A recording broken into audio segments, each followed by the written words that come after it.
The Democratic Republic of Congo is in Central Africa. It is a beautiful country, rich in all sorts of resources, gold and silver and amethyst and minerals such as coltan, which you use in your phone. Unfortunately, all these riches have made it a target for greedy, large multinational companies and nations.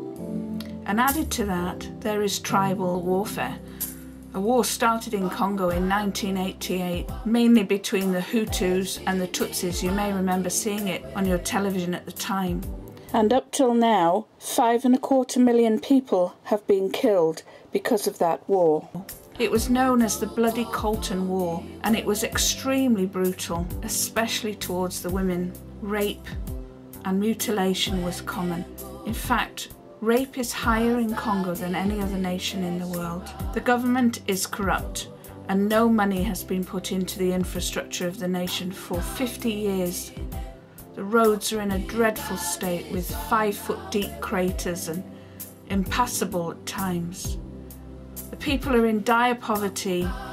There isn't work, there isn't pay, there isn't healthcare or dental care, and corruption is through every strata of their society. You can't trust anyone in a uniform. Evil has entered the hearts of men, and it has become a scary place to live. Bukavu is a city in the northeast of the country, bordering with Rwanda. It's one of the most dangerous parts of the country because the country is largely in conflict with Uganda and Rwanda, both of which border that area. In that city, in the middle of a very poor area, is the Bukavu Bible College.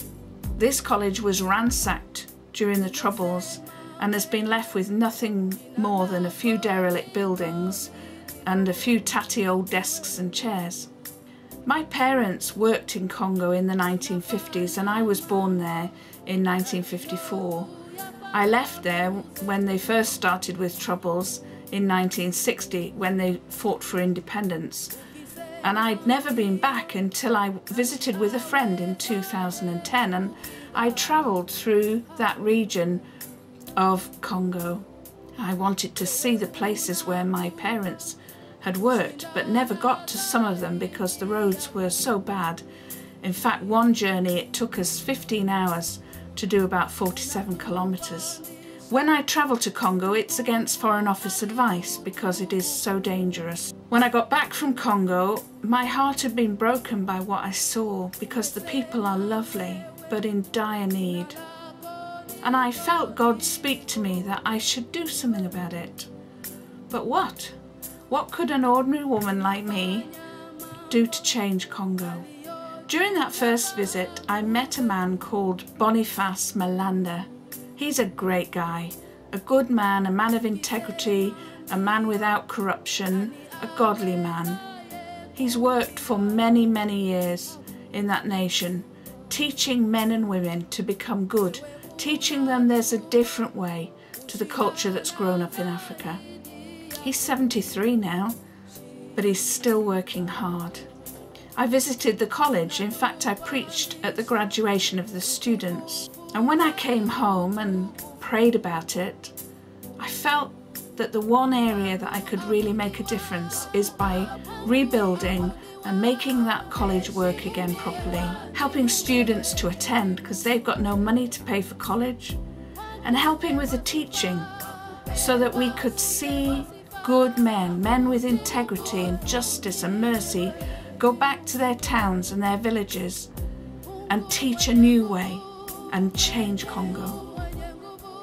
I really believe that's the way to change Congo. God spoke to me through other men and women the same prophetic word, that I was to rebuild the wells that my father dug. In other words, my dad taught and trained people in the way of the Bible and made a difference, and I was to do that again through Bukavu Bible College. So in 2012 I took a team out and we built a new kitchen. It was hilarious really because we couldn't find materials and our expectations were ridiculous to what we actually could do, but we did do it in the end. We built a new kitchen. In 2013, I took another team out, and this time we put in a forever septic tank. What I mean is we built a 15 foot by 9 foot by 5 foot deep reinforced concrete tank with a soakaway so that the sewage for the college could hygienically and safely be dealt with. There's no main sewage in the whole of the city, and there are open drains everywhere. I also paid for a new roof to go on, the brick buildings that exist, for the whole college to be rewired. We put some new doors and new windows in, that's steel doors and barred windows, and we resurfaced the passageway with tiles.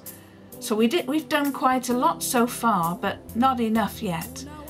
When we put in the septic tank, we put in a big one because it was in readiness for the next phase of the project, and that is to build a brand new 2-story reinforced concrete building.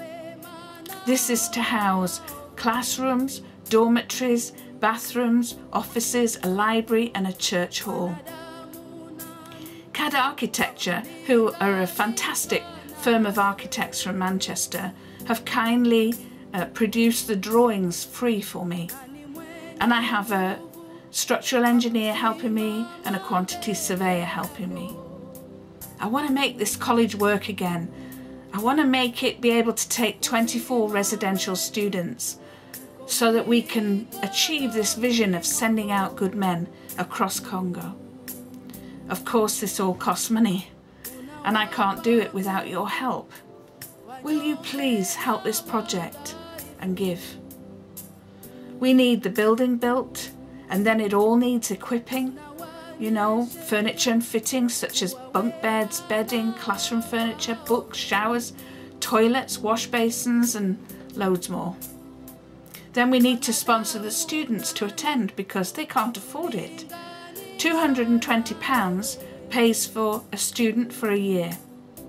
Finally, I want to send out Bible teachers from this country for short-term trips to help with the teaching, and Boniface and I are already working on the curriculum in readiness for this.